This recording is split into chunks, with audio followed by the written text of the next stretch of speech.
ముఖేష్ గారు, ఆంధ్రప్రదేశ్ ఎలక్షన్లో మీరు సర్వే చేసి ఉంటారు. అవును. ఏంటి అసలు పరిస్థితి ఎలా ఉందంటారు? ఓవరాల్గా ఏంటి, జిల్లాల వారీగా అసలు ఏంటి సార్? మనకు తెలంగాణ అసెంబ్లీ ఎన్నికల తరువాత మొన్న డిసెంబర్ 30 తారీఖు ఒక ప్రీపోల్ ఇచ్చాం. డిసెంబర్ 3 మనకు గవర్నమెంట్ అది ఇక్కడ తెలంగాణలో ఫామ్ అయింది. డిసెంబర్ 30 తారీఖు ఒక ప్రీపోల్ ఆంధ్రప్రదేశ్ మీద ఇవ్వడం జరిగింది. ఆ రోజు మనం చెప్పిన ఈక్వేషన్స్లో ఏం చెప్పామంటే 115 నుంచి 128 సీట్లు వస్తాయని ఇవ్వడం జరిగింది. ఆ రోజు ఈక్వేషన్స్ అలా ఉన్నాయి. ఎవరికండి? తెలుగుదేశం పార్టీకి. ఓకే. తెలుగుదేశం పార్టీ జనసేన కంబైన్డ్గా వస్తాయని. తర్వాత ఏం జరిగిందంటే ఈ తెలుగుదేశం పార్టీ జనసేనలో ఎన్డీఏ కూటమిలో చేరడం, బీజేపీ పార్టీ జాయింట్ అవ్వడం, తర్వాత ఆంధ్రప్రదేశ్లో ఏపీ పీసీసీగా షర్మిల అవ్వడం, దాని తర్వాత సిద్ధం సభల తర్వాత జగన్మోహన్ రెడ్డి గ్రాఫ్ అనూహ్యంగా పెరగడం, ప్రజల కనెక్టివిటీ పెరగడం. అంటే అతను అన్న మాట కూడా ప్రజలు బాగా గుర్తుపెట్టుకున్నారు. అవ్వ అక్కల్ని బాగా టార్గెట్ చేసుకొని నీ ఇంట్లో మంచి జరిగింది అంటే నాకు ఓటేయండి అన్నప్పుడు ఒక సెంటిమెంట్ అనేది క్రియేట్ చేయడానికి ప్రయత్నించడం. దాని తర్వాత అనూహ్యంగా ల్యాండ్ టైటిలింగ్ యాక్ట్ బయటికి రావడం. ఇవన్నీ ఈక్వేషన్స్ని తీసుకున్న తర్వాత మొన్న మే 13 ఎన్నికలు జరిగినప్పుడు మే 11న మూడ్ ఆఫ్ ఆంధ్రప్రదేశ్ ప్రీపోల్ అనేది ఒకటి ఇవ్వడం జరిగింది. అందులో మేము క్లియర్గా ఇచ్చాం, కూటమితోటి 108 నుంచి 108 to 119 సీట్స్ తోటి గవర్నమెంట్ ఫామ్ చేయబోతుంది కూటమి అనేది ఒక ఈక్వేషన్ ఇచ్చాం. ఓకే. 116, 119, 108 to 119 ఒక 10 కాన్స్టిట్యున్సీ లేదంటే కీన్ కంటెస్ట్లో ఉన్నాయి కాబట్టి అవి ఒక అటు ఇటు షిఫ్ట్ అయ్యే అవకాశం ఉంటుంది కాబట్టి ఇవ్వడం జరిగింది. కానీ పోలింగ్ రోజు ఈక్వేషన్స్ కొంచెం అటు ఇటు, ఎందుకంటే పోలింగ్ తర్వాత ఆంధ్రప్రదేశ్లో ఒక వేవ్ ఎలక్షన్ టైట్గా జరిగింది. వైఎస్ జగన్మోహన్ రెడ్డికి ఈక్వేషన్స్ మారినాయి అని కొంచెం ఒక ప్రాపగండా బాగా క్రియేట్ అయింది. మీరు కూడా వినుంటారు. అయితే అది ఎంతవరకు వాస్తవం అనేది మళ్ళీ 14, 15వ తారీఖు అంటే రాయలసీమ ప్రాంతం ఎస్పెషల్లీ ఒక 52 నియోజకవర్గాల్లో ఏదైతే ఉందో ఒక యాక్టివిటీ చేయడం జరిగింది. జరిగినప్పుడు మేము ఒక విషయాన్ని కనిపెట్టాం. అది కనిపెట్టిన విషయం ఏంటంటే ఈ జగన్మోహన్ రెడ్డి ప్రభుత్వం ద్వారా సంక్షేమ పథకాలు వస్తున్న ఓట్ బ్యాంక్ ఏదైతే ఉంది, అంటే ఫర్ సపోజ్ మహిళల్లో అమ్మఒడి కానీ నవరత్నాలు తీసుకుంటున్నారో అప్పటి వరకు జగన్మోహన్ రెడ్డి గారికి కొంచెం అనుకూలంగా ఉన్న ఓట్ బ్యాంక్ అది. కానీ ఎలక్షన్స్ తర్వాత గమనించిన విషయం ఏంటంటే ఒక మిడిల్ క్లాస్ కుటుంబాన్ని తీసుకుంటే, ఒక చిన్న రైతు కుటుంబాన్ని తీసుకుంటే ఆ ఇంట్లో జగన్ ప్రభుత్వం వల్ల ఒక 2 పథకాలు వస్తున్నాయి. అప్పుడు ఆ ఇంట్లో ఉన్న తండ్రి ఎవరైతే ఉన్నారో, అంటే తల్లి మాత్రం జగన్మోహన్ రెడ్డికి వేశారు. కానీ ఆ ఇంట్లో ఉన్న పిల్లలు 30 సంవత్సరాల పిల్లలు ఏం చేశారంటే కూటమికి ఓటేయడం జరిగింది.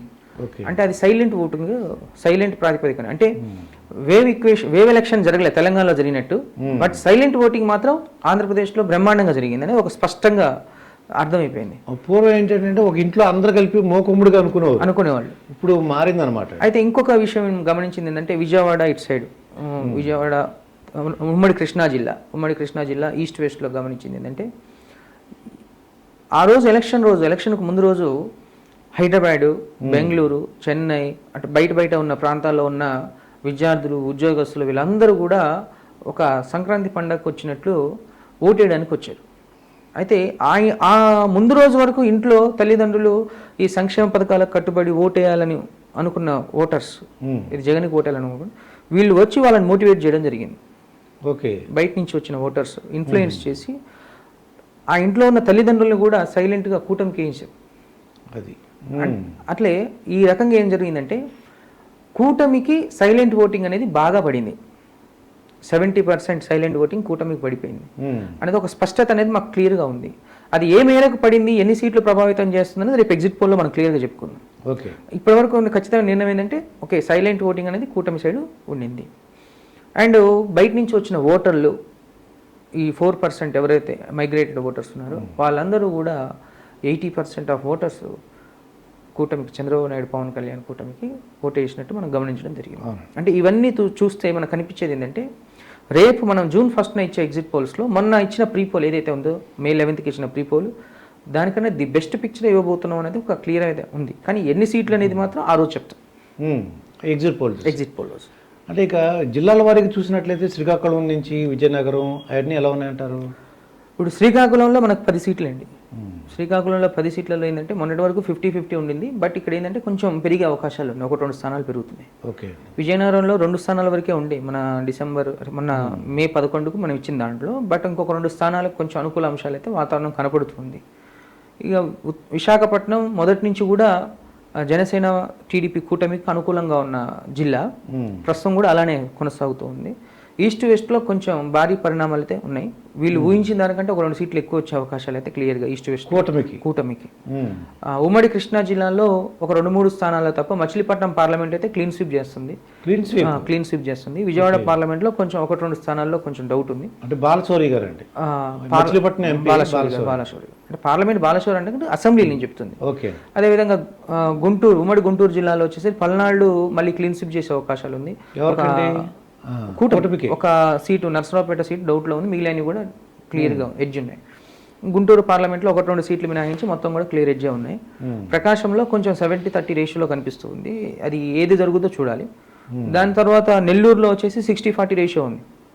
ఇక మిగిలింది వచ్చేసి రాయలసీమ 52 నియోజకవర్గాల్లో మంచి ఫిగరే కూటమికి రాబోతుందని క్లియర్గా స్పష్టంగా తెలుస్తుంది.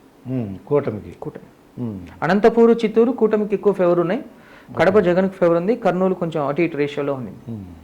అంటే మీరు సర్వే చేసిన ప్రకారం ప్రభుత్వం మీద వ్యతిరేకత ఏమేమి పాయింట్ల మీద ఉన్నాయంటారు? వ్యతిరేకత అంటే మొదటిది ఏంటంటే యూత్ మమ్మల్ని రివర్స్ అడిగిన సర్వేకు పోయినప్పుడు యూత్ అడిగిన ప్రశ్న, అంటే మా టీంని ఇచ్చాపురం నుంచి కుప్పం వరకు కామన్గా ఒక 2 పాయింట్లు వినపడ్డాయి.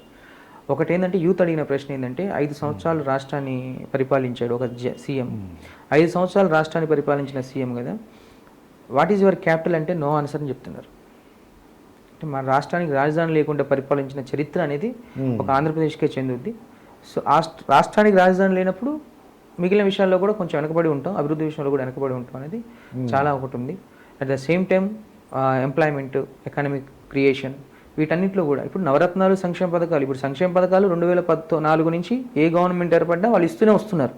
మీరు అబ్జర్వ్ చేస్తే సంక్షేమ పథకాలతో కాదు, సంక్షేమ పథకాలతో పాటు ఎంప్లాయ్మెంట్ అండ్ ఎకనామిక్ క్రియేషన్ అనేది చాలా ఇంపార్టెంట్. కాబట్టి వ్యతిరేకత అనేది బాగా చోటు చేసుకుంది. అంటే అనుకూలత అంశాలు అంటే వైసీపీకి మహిళా ఓట్ బ్యాంక్, సంక్షేమ పథకాలు ఎలా ఉంది అంటే అంతకుముందు 2014 నుంచి 19 చంద్రబాబు నాయుడు ప్రభుత్వం ఉన్నప్పుడు సంక్షేమ పథకాలు వచ్చినప్పుడు ఏంటంటే వాళ్ళు రోజువారీ కూలీ అవన్నీ చూసుకొని రోజుకు 100-200 మిగిలేటివి. కానీ జగన్మోహన్ రెడ్డి ప్రభుత్వం ఏర్పడిన తర్వాత ఏం జరిగిందంటే వీళ్ళకి రోజు కూలీలతో పాటు సంవత్సరానికి ఒక 50,000 లక్ష రూపాయలు మిగులుతున్నాయి ఈ సంక్షేమ పథకాల వల్ల. ఆ 50,000 లక్ష రూపాయలతో ఏం చేస్తున్నారంటే 1 తులం బంగారం ఏదో ఒకటి కొనుక్కుంటున్నారు. ఆడవాళ్ళు దానికి హ్యాపీగా ఫీల్ అవుతారు, మీకు తెలుసు కదా. సో దానివల్ల ఏమవుతుందంటే కొంచెం మహిళా ఓట్ బ్యాంకు జగనన్న అనే ఒక పేరైతే వాళ్ళలో ఉంది. ఈరోజు జగన్మోహన్ రెడ్డి 151 స్థానాలు వస్తాయని కాన్ఫిడెంట్గా చెప్పడానికి కారణం కూడా it is the best example. మహిళా ఓట్ బ్యాంక్ అయితే ఉన్నదనుకుంటున్నారు. కానీ ఇందాక మనం మాట్లాడుకున్నట్టు ఈ మహిళా ఓట్ బ్యాంకులోనే చీలికలు వచ్చినాయి. ఎందుకు? ఇంట్లో ఉన్న తల్లి జగన్మోహన్ రెడ్డికి వేసినప్పుడు వాళ్ళ ఇంట్లో గ్రాడ్యుయేట్ కూతురు, అంటే డిగ్రీ చదువుకొని పీజీ చదువుకొని ఖాళీగా ఉన్న కూతురు మాత్రం కూటమికి వేసింది. అంటే ఈ మహిళా ఓట్ బ్యాంకులో చీలికలు వచ్చినాయి కాబట్టి 100% there is a chance to కూటమి అని క్లియర్గా చెప్పొచ్చు.